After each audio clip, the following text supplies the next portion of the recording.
హా, అవ్వ తోడు చెప్తున్నా.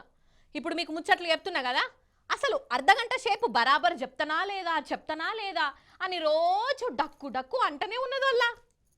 ఎందుకంటారు?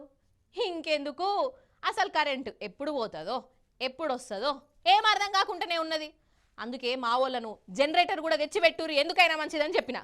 అవు కానీ జనరేటర్లు తెచ్చిపెట్టిరా మీరు? అదే అంటున్నా. అందుకే ఇప్పుడు వరకు కరెంటు పోయేది తెలియదు. ఏందో ఏమో పట్టు.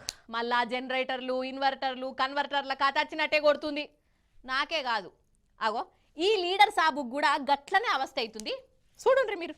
అయితే ఈ సారు ఏర్పాటు చేసిరు కదా షెయి పార్టీ జీవన్ రెడ్డి సారు. అయితే జగిత్యాల జిల్లాల కళ్యాణలక్ష్మి చెక్కులు వంచే కార్యం ఉన్నదోల్లా జీవన్ రెడ్డి సారు కడమ లీడర్లు వచ్చిర్రు. అంటే అది ప్రభుత్వ కార్యక్రమం.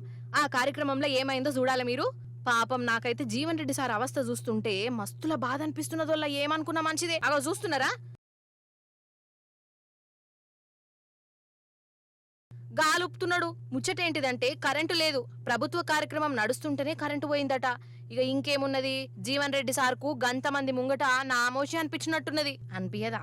ప్రభుత్వ కార్యక్రమంలో కరెంటు పోయిందంటే ఎట్లుంటదోల్లా. ఇక ఈ ఆఫీసర్ కు ఆ ఆఫీసర్ కు ఫోన్ల మీద ఫోన్లు కొట్టిండు. అయినా ఇక అచ్చుడు లేదు అగచ్చుడు లేదు. అగ చూడు రి పాపం జీవన్ రెడ్డి సార్ అవస్థ ఎట్లున్నదో. కళ్యాణ లక్ష్మి చెక్కుల పంపిణీ ఉంది ఇక్కడ, కరెంట్ లేదేంటి? నిజమే బాబు, ఇటువంటి అఫీషియల్ ప్రోగ్రామ్స్ ఉన్నప్పుడు మీకు ఇంటిమేషన్ ఉండాలి, మీరు చూసుకోవాలి. మీకు ఇంటిమేషన్ లేదా? ఇప్పుడు రెస్టోర్ ఎప్పటిసేపట్లేదు, వీఆర్ వెయిటింగ్. చూసిన రానోల్లా, ఇగో ఇది పరిస్థితి. కొత్త ప్రభుత్వం వచ్చిన కాంచేలి రోజు కరెంటు పోతనే ఉన్నది చెప్తనే ఉన్నా.